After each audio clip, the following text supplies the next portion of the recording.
Right, good evening, ladies and gentlemen. You're back. It's been a little while, probably a couple of weeks.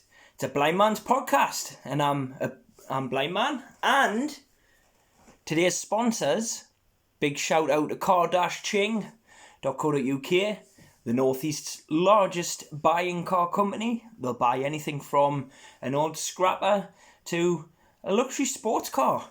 And because of the occasion, for the benefit of the caller, I'm pointing Mr. Scurfs Koast mug at my camera, and I'm going to sponsor tonight's show to Mr. Scurfs Koast, Coast 106.6 FM every Wednesday from 8 to 11, and there's a reason, because I promised you this week that I would get the SkApones. Now, to me, the SkApones, ladies and gentlemen, if you've never heard of them, I don't know where the hell you've been for the last, I would say, a couple of years. Because the SkApones are, I would most doubtly say, the largest ska band in the United Kingdom, and probably one of the only unsigned to tour the USA. But, enough blabbing from me, I'm joined by the lead singer of the SkApones and a dear friend of mine, Mr. Paul Willo. How are you doing? Good evening, how are you? I'm great, thank you. Good. Hey, what a palaver, eh? Innit? Right, so, I've just brought you on the date, to be honest with you, mate, because I'm a massive fan. Thank you very much indeed, it means a lot. It means that, anybody that appreciates anything we do is a friend of ours. I mean, I've probably seen you live 2 or 3 times. You have, yeah. And I think so. I believe as well, according to Mr. Steve Watson, that I'm going to be your support act in the future. I do believe, apparently, yeah. Wow. Now that's probably more kudos for me than you. Well, no, it's great. No, I mean, obviously, the thing is we have strong connections to the north, and we're very proud of where we come from, and we sing about it all the time, and just our accents, especially if we play down south, it's great.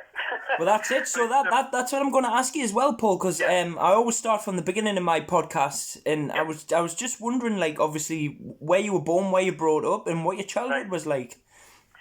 Well, I was born in the swinging 60s, late swinging 60s, 67, and in York, because I'm not far away. I'm living in Dartington at the moment. I've been here for about 14 years. Yorkshire lad, born and bred. Yeah, so I'm North Yorkshire by birth. Ah. I come from a difficult background, like a lot of people do. Live in the council estate in York, and of course, I was married first time and stuff, and I used to be putting on gigs in York and stuff like that, under promotions and stuff like that. So I've been doing that for a long time, and I've been doing fanzines when I lived in York and things like that. So I've always been busy, writing books obviously as well, because I've done a bit of that, and so yeah, that's about it really. So which part of York was it you grew up in? Because there's a question that I've got that leads to this, funnily enough. I was born in Clifton. So is it bread cake, barn cake, beef cake, or barn? Or is it just a bog standard chip butty? The wife, obviously, she's from Darlington, so she's a bit more northern than I am, but she screams at me if I say bread cake, but I'm not going to change it. It is what it is. So you're one of them ones that definitely went to the shop for bread cake, isn't it? Well, bread cake, lad, aye. Ah. So what football team do you support then? Oh, God, I'm a lifelong York City fan, absolutely. I know we're struggling at the moment with we're the league down from the conference.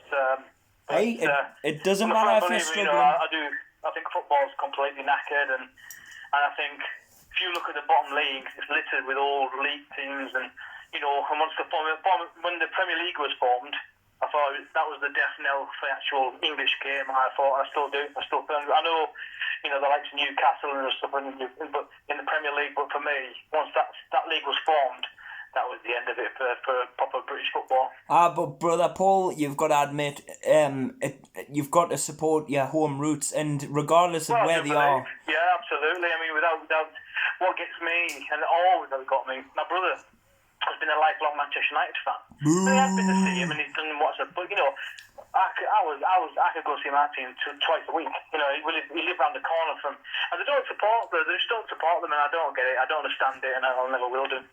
I don't understand Man United fans neither, but that's a different podcast. Damn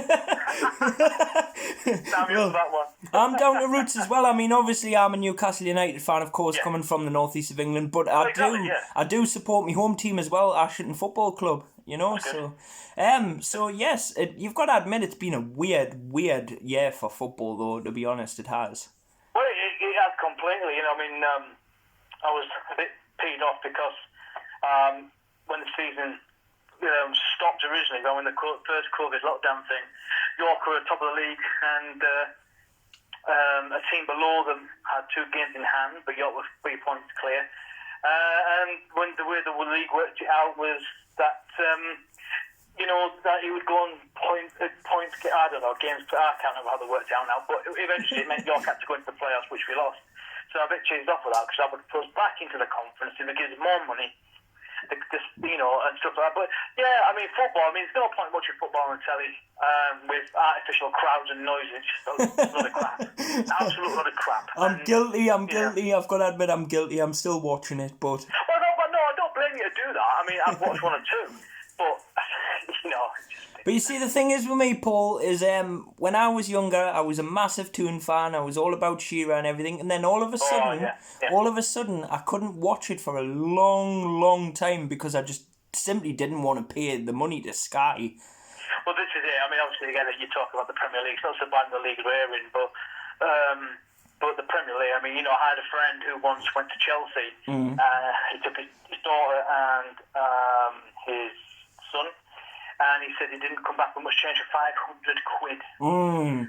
But you see, I must admit, I've got a secret link that I click on and I get to watch any Premier League match every week. So, that's all right. Fun and games. It's all fun and games. Right, anyway, enough of the football banter because that's not what you're here for. We're here to talk about, right, I want to know what inspired you into ska music and who were your main influences? Well, you know, the only influence that I really have is a two-tone label. Which was formed by the Specials, and the Specials are my big heroes. I was in a very young, impressionable age when they came along, and obviously searching for something, which I found in them, and it just meant, through them I found out about the original ska movement and stuff like that in the 60s, and and Skinhead and Rude Boys and stuff like that. So it's just, the whole, for me, the whole thing was about how it looked and how it sounded, and just whatever it is that I am prone to. Whatever it is in my DNA. I was born with it, and I just think it just appealed to me, and so they are the Specials are my influence completely. Well, I've got to admit, I do. I'm with you on that one. And ska is more, I would say, like the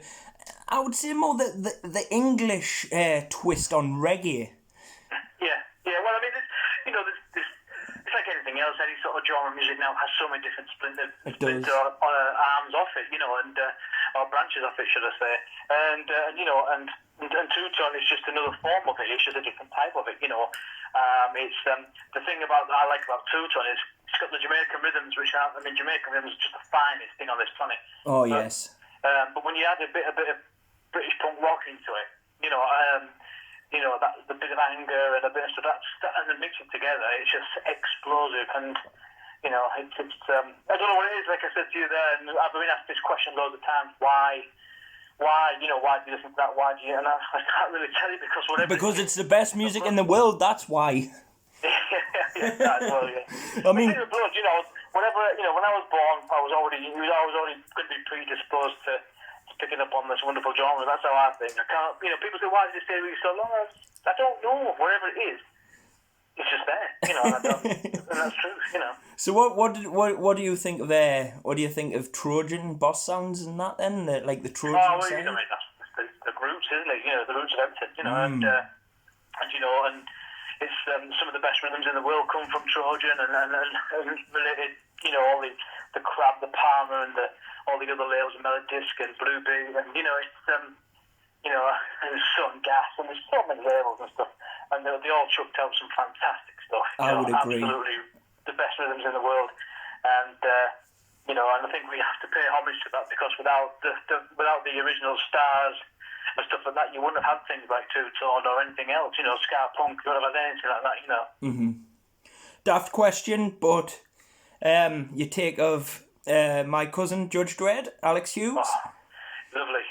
Absolutely, he's another one. He's I mean, I know people. He's not everybody's bread and butter. No, he was very controversial, but he was meant to be. Era, and what he did was really great. I mean, I think Big Six is a fucking brilliant track. It is. You know, but it is, and he's not. But you know, he gets looked at for a lot of his sort of jokey stuff. But there's a lot of good stuff he's knocked out. You know, I mean, I think it was a song called Molly's the Big Guy. So, yeah. there was a song, but he did it for. I think it was for, you know, it was in the 60s for some sort of charity, a bit like a African charity, you know, against hunger, something like that. So he was one of the first people to do some sort of benefit, you know, ska thing, reggae thing, you know. I mean, he was massive. So yeah. He was massive. There's a lot to Judge Dredd that people don't realise, but his tunes are fantastic. I mean, I'll forever love him. Obviously, he's not with us. He's not with us anymore. But he's a big inspiration to me, and I think, you know, a lot of people looked at him in a controversial way. He got banned off the BBC, but for fuck's sake, Paul, let's just say it's a bit of fun. It's a bit of fun. It's a joke. If people can't have a bit of fun, you know what I mean? Yeah. He was just wanting to make people laugh. The man behind closed doors was an absolute gentle giant. He was, yeah. And I met him. Funny enough, I've just been speaking to my friend Nick Welsh, and Nick produced the Dread, White and Blue album, which is his last album, before he passed away. So, yeah, and because Nick played with him on that, you know, so he's told me a lot of stories about him, you know. Maybe I need to get Nick on then to talk about Dread. I would, I think, because Nick could talk for hours. He's got some great stories about him. Great stories. I think I've got him on Facebook, but if not, we can sort that out. Yeah, I'll have a word with him. I'll have a word with him. But yes, so obviously, I love Dread, and I met him a couple of times as a child. Sometimes I just wish that he could have been here now, because we could have done gigs together. But it's always what if, you know. Well, obviously, you know, because what you do and stuff, he would have definitely picked up on you, because what you do is a more modern form of what the Jamaicans used to do, the toasting, you know, and things like that. So a bit like ragga and stuff. It stuff. would have worked really well, I would have thought. And I would, to be personally honest with you, I think my favourite song by Alex was actually, you're going to laugh, but I did love Big Six, I loved Big Seven, but my favourite one was actually Up With The Cock. There are a lot of people like that one. There's a lot of them, isn't there? You know, a lot of the skinheads who love like bring back the skins and things like that. You know, and there's a big skinhead hero, isn't he? You know. And obviously, the Winkleman was actually about my grandfather. Yeah. The Winkleman was my grandfather. He used to obviously. It's based on him, but so it's great to have that. I think in the ska industry he did make a big impact. But I want you to tell me how you started to get noticed and thought, wow, this is actually working. Well, we've been around for a while, and the idea was, because we're not really played together as a unit and stuff, we thought, right, well, tell you what we'll do, we'll get a list of cover songs, we'll go through the cover songs, and we'll play these songs in the rehearsal studio, then we'll go out and play it live, just to get used to playing live with the group. You know what I mean? Yeah. Just to see how it all gels together. So we did that a couple of years, so we sort of got to that, and I just said, look, right, you know, we're at a stage now where we can start writing our own stuff now. And that's what we did, and it went straight from there, really. And From Cradle to Grave was the first single we wrote. Love that song. Released and stuff, and that's become very, very popular. You know, a lot of people love that one. And he has the buzzword. It mentions Toots, Hibbert, it mentions Prince Buster, it mentions Rude Boys and Skins and Modern. So we're quite lucky that while the sort of ska and reggae boom in this country's on the up sort of thing, it resonated with a lot of people. And it gave us a number one in the reggae charts, you know, so it's not a bad thing about it. It went to number one on my birthday, which is even better. Wow. Yeah. What a present. Happy birthday, mate. Your song's gone number one. Yes, I remember running around the bedroom doing shower with number one. But, you know, so from there, really, and then we just started writing the album. And the album was a bit of a learning curve, the first album, which was Cradle to Grave itself. So And it's, now looking back at that album, if we could have our time again, we know exactly what we'd do with it. Do you know what I mean? We've sort of done it and look back. But I suppose a lot of artists, including yourself, will do a tune or a track, release it, or it'll go on a compilation. And a couple of years later, I could have done that with that. I could have done that with that. Oh, without a doubt, I've got herds out there that I'd love to do again. Go mad. There's a lot of songs that I've done in the past where I feel the same. I listen back and it's a bit like a cringe. You think, oh, I could just do that so much. Exactly. It is. But at the time, you thought, that sounds great. Yeah. But you, like you say, if you sit and tweak in the studio and tweak, you'll go crazy. You haven't got time. Where that's it, and you haven't got time nor money, to be honest with you, to start pissing about in the studio. But yeah, from the album, it's got some fantastic reviews, so I was quite shocked by it.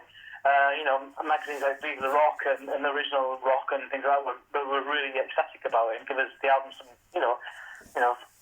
was it 4 stars out of 5? It beat the Rolling Stones in one magazine. I was like, what? Wow. It's crazy. Hey, you know what? Mick Jagger, watch out for Paul Willo, he's coming. I don't know about that. No, how did might be £10 behind him. In weight. God, no. How did you manage to get over stateside? Because obviously, like, I would imagine in America, people would edge more towards hip hop and dreadlock reggae. Well, it's different over here. It's over there. It's like it is over here. There's so many different types of it, and a lot of people like a lot of it, all different types of genres of ska and reggae. But the thing was for us is that we were performing, funny enough, in Middlesbrough, and a guy had put a video of us doing Cradle of Grave, and to be fair, it was a really good live version. We were really knocking it out of the park and bouncing around. And a guy from America commented on the video and said, "Wow, we don't put that type of ska around here anymore." And I was like, I put a comment back saying, "Well, you know what to do, don't you? Bring us over." Exactly. And he did. Basically, it was like that. Shy Ben's getting out. But, he just said, so I have a contacts in America. I know a lot of people there, and they helped us as well. So, we managed to put together a tour which went from East Coast to Midwest to West Coast back to East Coast. Absolutely amazing.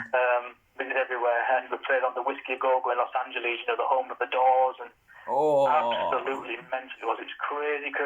So on Sunset Boulevard, wow. Looking up at the big lift-up sign outside with your name on top of the bill, it's just amazing. That's amazing. That is amazing. And the Doors as well, Riders on the Storm. Yeah, well, that's when we walked in, went upstairs to the dressing rooms, of course. These dressing rooms have held the most famous rock stars in the world. Probably Elvis. Whiskey A Go-Go. And all the pictures on the wall, but there's tons of Jim Morrison stuff. I've just been there and soaked up the atmosphere. Maybe the Doors would have been in here, and all these were famous stars, and here we are from the northeast, sat, in the same room, and it's just like, sitting with the ghost of the musical past. It was just fantastic. If you could have picked one place in America that you did, which one was your favourite? Favourite? Oh, for me, it was the last gig, actually, when we landed back in New York. We played in Brooklyn at a place called, what's it called? I can't remember. On the Kingsway, that was it. And it was sold out, and the thing about it was, every nation from the world was represented. There was Mexican, Spanish, American, English, there was Europeans, it was amazing, and everybody was bouncing, and I just thought that one moment when I was watching everybody having a good time, and we were talking to people afterwards and signing stuff and having photographs taken. I just thought, all the troubles we have in the world are always caused by leaders and governments. The people of the world are all the same.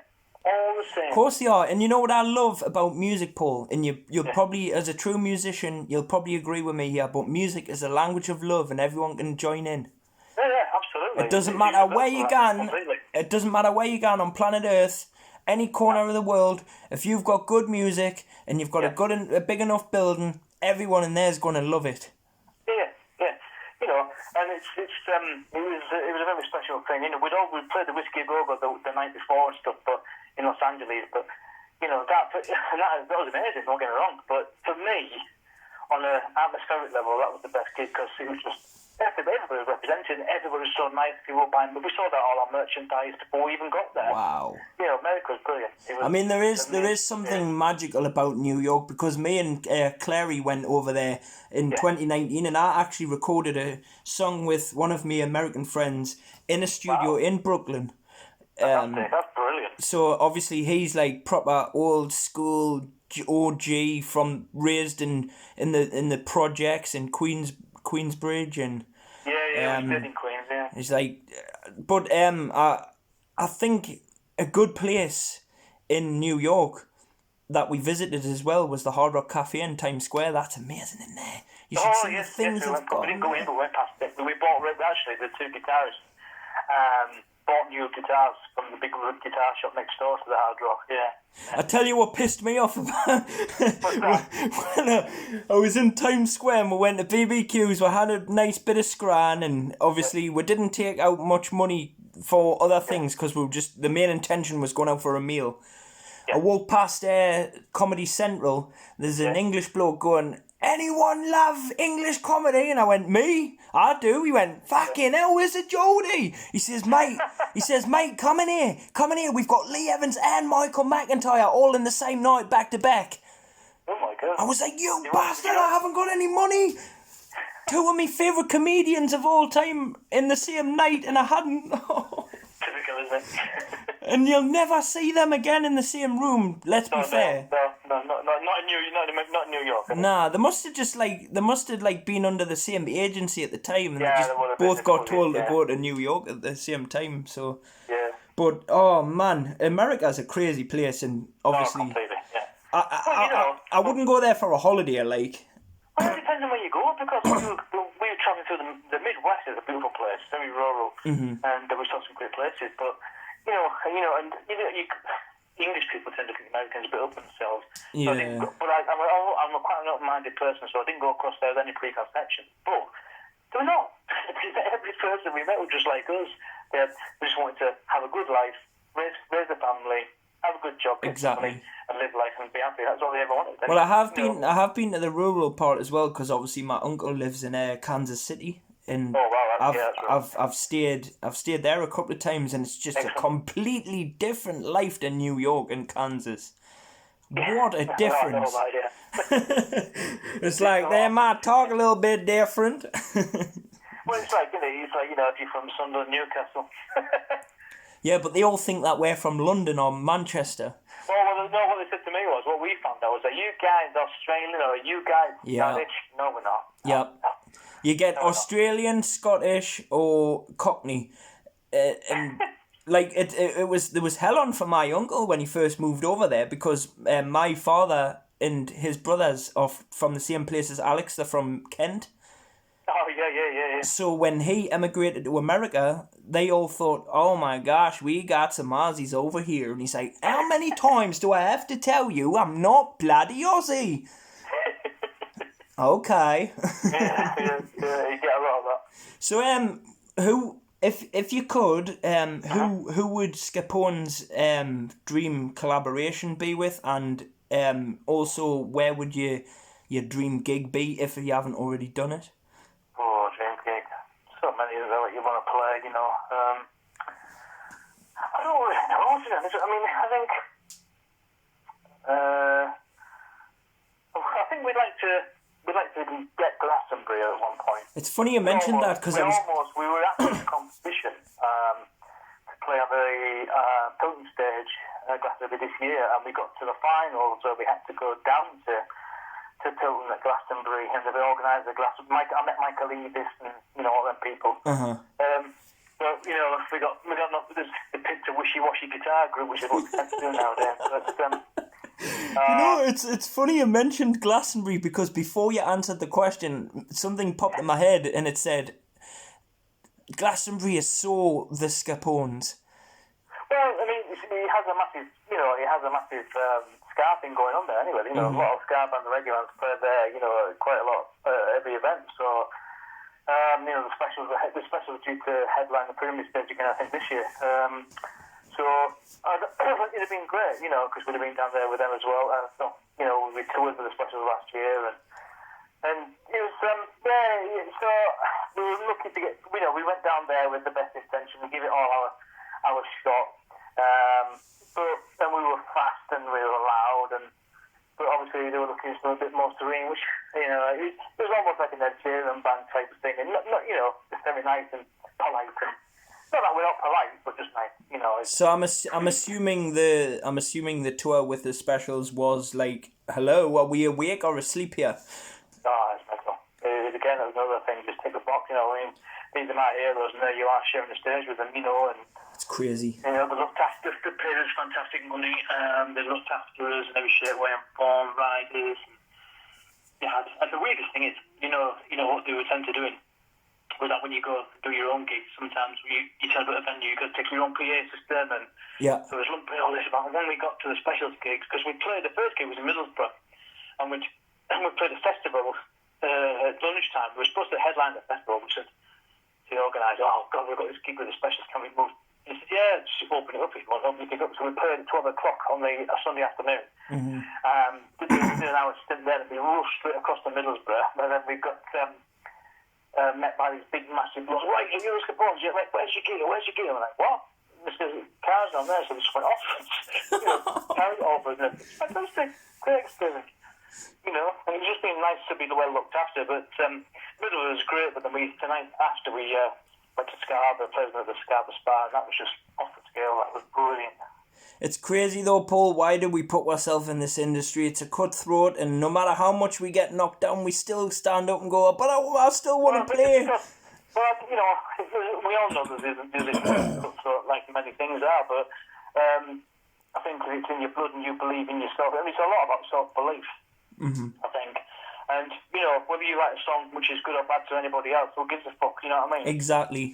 Thank you. Come out of your fucking head. It's your personal experience. It doesn't matter. I mean, I wrote a song, I have a daughter, unfortunately, who's a heroin addict, and we haven't seen for years. But it used to bother me so much, I could never sleep, and, you're always expecting every time the phone rings at a weird time, that it was that call, that they were going to say, oh, you have found us somewhere, or... But, and so... I remember being in bed one night, and I wrote the song about 1 o'clock in the morning. And you know what? I find writing things down. I do it on Facebook, I do it on paper. If something bothers me, I shout it out and I get rid of it out of my head, and it's done. So I wrote this song, "The Girl Inside," and it just seemed to lift me, and where he went, and I just thought, I can't choose a grown-up, I can't change her mind, and all I can do is be here for her when she's ready. That's all I can do. And we all know that when your dad has a go at you when you're a child, it's like you just, Yeah. And it's a sad story. It's a horrible thing to hear, and I pray that she does turn her life around and become clean. Well, I mean, that's what the song was about, really. But the song was saying, look, I can't help. I've tried to help. If you don't want help, and the only person in the end who can help you is yourself. Yeah. And it's got to be up to you to do it. Oh, God bless you, Paul. And by a weird twist of fate, that became our first ever vinyl release in America. The guys in America were interested in the track and put it out on a 7-inch vinyl, this year. So. God love you, Paul. It must be a stressful thought in the back of your mind as a father, but what can you do? As you said, I find writing these things down therapeutic, and because I've done that, it was like I've drawn my own personal mental line in the sand, saying, right, I'm this side, you meet me halfway, I'll be here, and just whatever. But until then, you need to do what you need to do, and whether the outcome's good or whether the outcome's bad, I can't control it, and I've got to live with that. Exactly. And I do, and I live with it. And writing that song really got rid of the demons, my own personal demons about the worry and the exactly. Stress. I mean, it probably did crush a lot of anxiety for you. It did, yeah. So, wow, that actually knocked me off. Wow. Well, I mean, it's just part of life, isn't it? I'm not the only one suffering or whatever, or anybody else. There's a lot of people in the same situation. But well, that's it. I mean, people tend to forget, Paul, that us musicians have lives behind closed doors as well. We're not all rainbows and sunshines and. Yeah, everything's just normal. Everything's just normal life, isn't it? It is. The only difference is we just make music, And the other thing. That's the thing we do, isn't it? Some people will. People will have a drink and an argument and get out of the system that way. We do it that way. Exactly. And the other thing that tends to get on my tits a lot is when you release a song, people just automatically straight away, oh, when you're going to bring out another one. They don't realise how hard it is to write, record, edit, video, you know. I mean, we've got a massive band as well. You know, we've got a massive band, so we've got to make sure we can get everybody in at the same time. If we're going to record. I mean, normally we pick a date, we say to people, like, there's a date, sort it out, and they do. And they're great lads, you know. But what we've been doing is doing a lot of home recording, really. You know, I've got a new software thing, and I can record vocals at home. Now we have to, you know, otherwise we just wither away. Just you know, dithering around, twiddling. We were in the studio doing something the other day, just before this lockdown, so I managed to get that mixed and everything, so we were quite lucky. It's quite getting to me, to be honest with you, mentally. I feel like I'm just sitting here twiddling my thumbs, but I am producing a lot of freestyles on my page, because the thing is with me, Paul, is I don't know what it is. I don't know if it's talent or because I've trained my brain with us being blind, but I just, when I freestyle, people think I've wrote it and rehearsed it, and I haven't. Freestyle is what freestyle is, isn't it? Claire literally says, "Are you ready?" And I'll go, "Yep." She presses record, hits play on the instrumental, and then boom, it all just comes out my mouth. Which is you know, is a great talent to have, you know, to be able to do that on the spot like that. You know. Sometimes I've done 5, 6, 7 minute freestyles, and it sounded like a full compilation of an album. Well, I think you have to come and do one for us. I definitely will, and I'm going to tell you something as well. I'm a big fan of mixing things up, and I think, you know, what you do is not dissimilar to what, like, Neville Staples did in the specials or Chance Smashing Madness. It's all just a different style of it, you know, and I would, you know, anything, because I love how songs are political and stuff like that, so... Well, I don't know... Different edge and stuff, you know. I don't know where I place myself as a rapper in the genre, because I'm not fully hip-hop, because I don't rap about women, chains and gangs. I'm not grime, because I can't stand that noise. No offence to anyone. If you're doing grime, I wish you all the best, but it's not my style. I'm not reggae, but I am related to Judge Dredd. So what I tend to do is I call myself now a motivational freestyler. That's good. I put myself... The thing is, it's also important as well to not just pigeonhole yourself either, because even though we are a ska band, we're not. I don't know how I can say this, but although we have a ska band, and basically the ska is the crutch of the matter and stuff, but we do, the way we deliver stuff is a bit different. Yes, I can kind of get that, you know. Lives through lyrics and stuff like that, and you know, and subject as well. So I don't know, and I think it's like yourself. You are what you are. You know what I mean? And I mean, I suppose you have to sort of get yourself a title, because people say, "Well, what do you do?" What but sort of genre? isn't being unique not better to stick out like a sore thumb? Because right, you've got let's tell the truth here. We've got thousands of ska bands. We've got millions of rappers. We've got loads of reggae. We've just got 100 million guitar twangers. It's what you are that makes you you. And there's people out there that are worldwide superstars that were told you're not marketable. DMX was one. Freddie Mercury was one. Well, I'm a firm believer in. I mean, obviously the music industry has changed in the last 30 years, but I'm also a massive believer in the do-it-yourself approach. You know, why have a manager come over and take 12%? You know, you can do it all yourself nowadays. The world's your oyster, and you know, and I don't have control over what you put out. Not a record company say, right, we need a new record tomorrow. It has to be this. You said no. You're waiting to be told what I'll tell you I'm going to put out, not what you tell me I'm going to put out. Exactly. I mean, I'm not being nasty or horrible, but I'm my own boss, and I'll never ever go under any management ever again. And I know it sounds really selfish, but if a manager came up to me, passed me the papers and a pen, and went, "I'll give you this, that, and the other. If you do as you're told," I'll go, "You know what, mate? Fuck off. I'll do it myself. No one tells me what to do." Being owned and reined in like that, is it? You know, it's about artistic free expression, and that's what it should be. It's like they tried to tell Tupac, Interscope Records tried to tell Tupac that he couldn't rap about things like Brenda's Got a Baby and all that, because apparently it was too in your face, and he went, "Nah, it ain't too in your face. This is what's happening on the streets. And you people are trying to deny me telling the world what's happening where I live." Well, I must admit, when we were in America, one of the bigger things for me was we have a song called Tory, which is an anti-Tory, anti-government song. Yeah. And I've always introduced it. I always say, and you can believe this how it's wrong, but I always say, it's called Tory, right? But I always say, this one's called Boris Johnson is a cunt. We did it in America, right? And it was, and the old massive cheer, this place in Chicago, massive cheer, and they were all going, fuck Trump, fuck. It was brilliant. Yeah, we were all fuck clapping Trump. and banging on the stage. It was, it's awesome. And, you know, and it almost turned from a gig into a rally. yeah, that's a bit like that, yeah. Raising the pickets, fuck Trump, SkApones, fuck Trump. And I don't give a shit, That's brilliant. I do give a shit, that's the problem, That's too brilliant. Too much sometimes, that's, I am anti-Tory, I've never voted Tory, never will do. Just quickly going on a rewind before I forget, because I tend to do that a lot. When we were talking about me freestyling, I actually did a 7.5 minute freestyle over Night Nurse about the Bible from Genesis to Revelations. Crikey, that's a classic. It was over there, Night Nurse. Dun, dun, dun, dun, dun. Yeah. And it fitted, it worked. I'll tell you what I'll do. I'll dig it out later and I'll send it to you.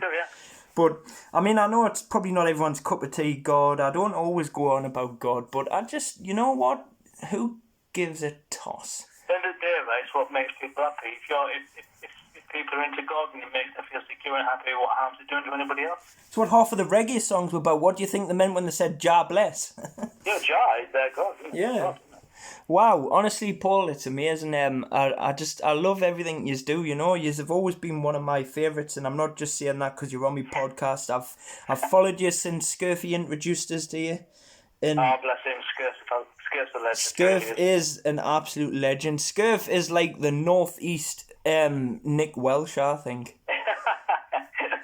Well, Gary's great, and he's genuine, and his approach to life is fantastic. I like to see everything he does and says because, if I feel down, then Gary tends to lift you up, and that's the way he does. He's always happy. Always happy, always. And we've been to Coast a few times, and, I like doing the shows because we bounce off each other. It's brilliant. It's great. There's sometimes, like, I remember one day, I was doing the breakfast show with Clary, and we were both feeling a little bit under the weather, like just a bit down. Yeah. I don't know why, we just were. And Scurf randomly just walked in and went, floppy sausages! That's what you need. And everyone, we just pissed myself laughing at them. And all I could come back with was fat penguins.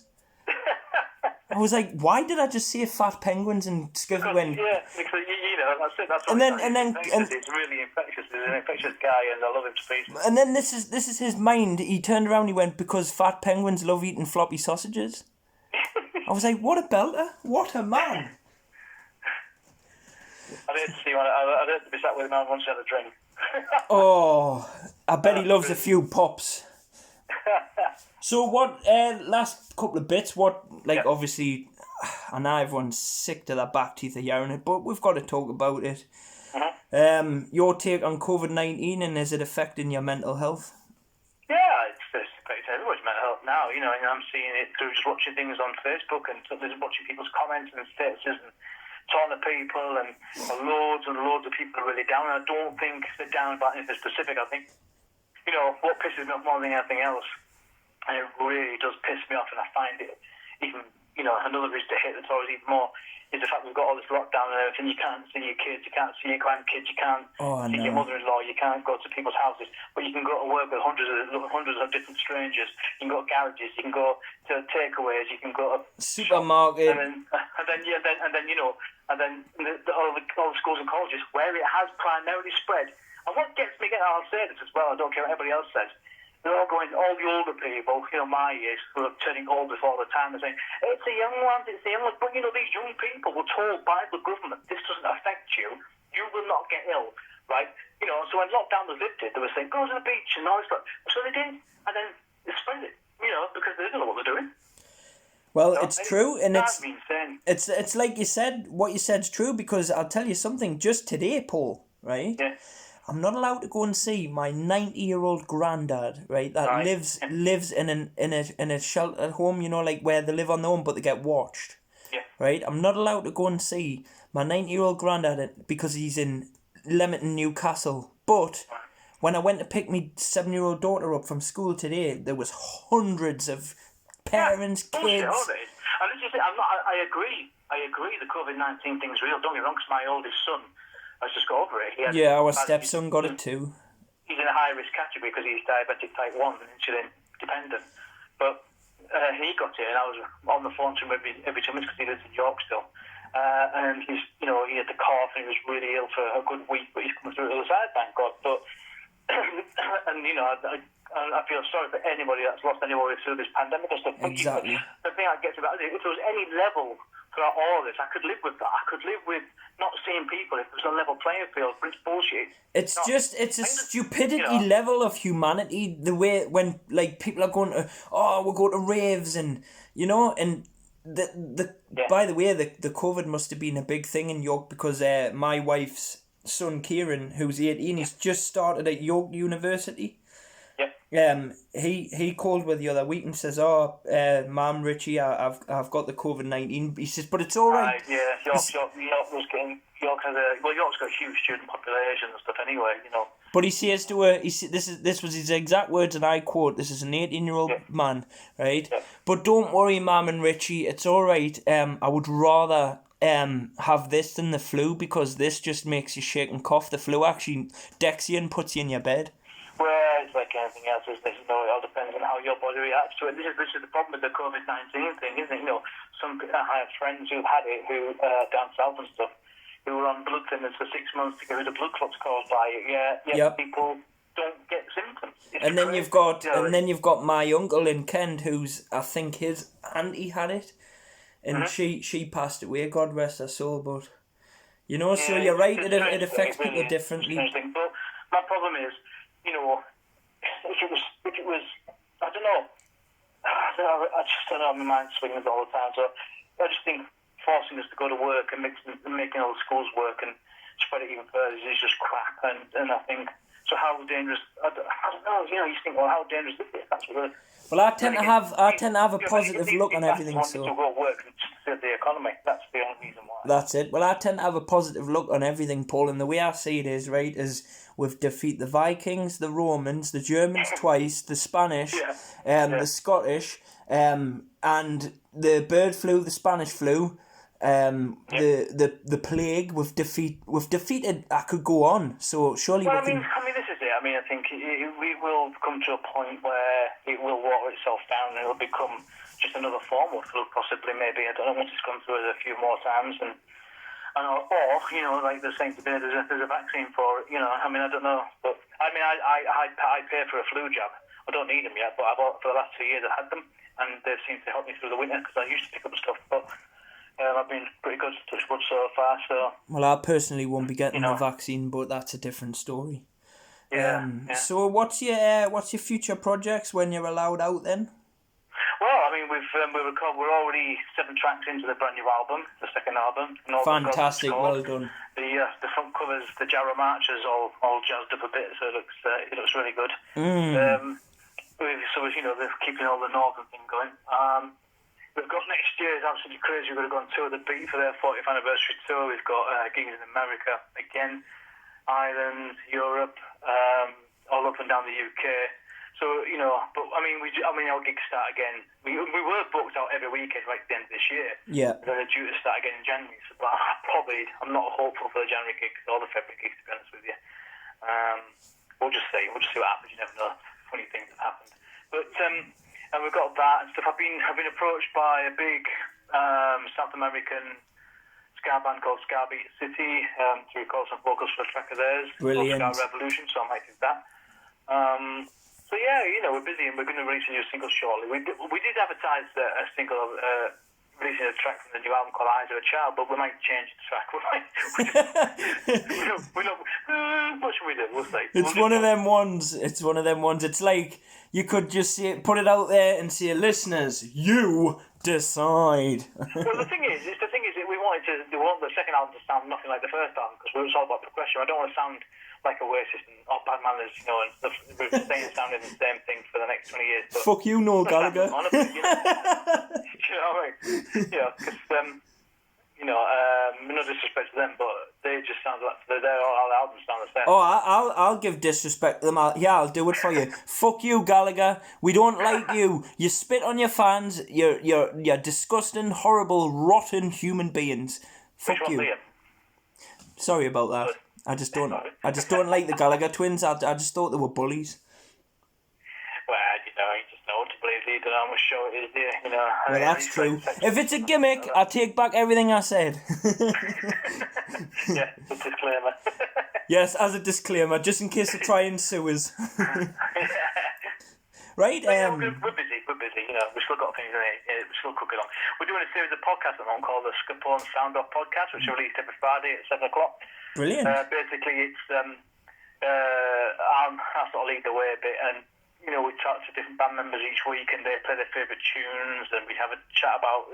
So that's basically about. It's like imagine the old Smith and Chris Rees-Jones and Mel Smith head-to-head, the head-to-head sort of thing. Yeah. It's just that really, and the music in between, and then I've got some special guests. I've got Nick Welch coming up actually. Way! So we'll have to get you in. Yes, and I need to do one with Nick. I need to do a podcast with Nick. I'll have a word with Nick. Yeah. I just need to sit and do a good podcast just mainly about Judge Dredd, I think. And Nick will tell you everything. Exactly, there you go.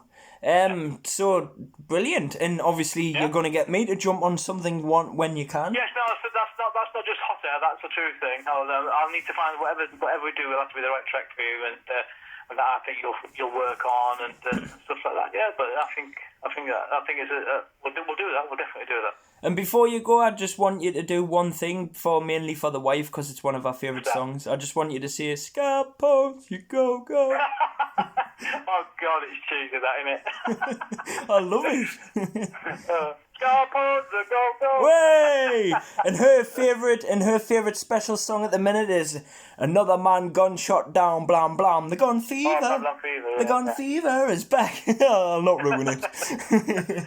Right, Paul, it's been a pleasure. Thank you very much. No problem, mate. Anytime. You know that. Thank you very much, man. And there you go, guys. That is a Blind Man's podcast today with the SkApones lead singer, Paul Willo. And I do apologise if I offended the Gallagher brothers, but that's just a personal opinion.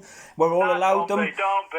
Our forefathers and grandfathers fought in the war for freedom of speech, so you can't take that away. So, Paul, thank you very much, my friend. God bless, and I wish you all the best. And you. See you later. Bye-bye.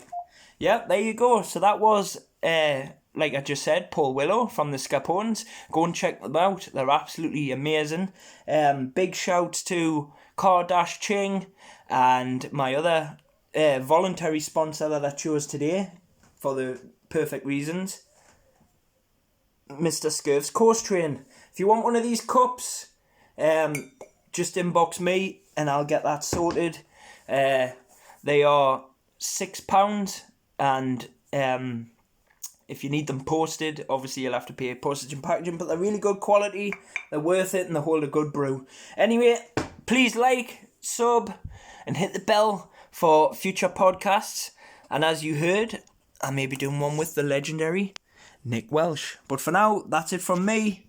Blind Man B. God bless. Peace.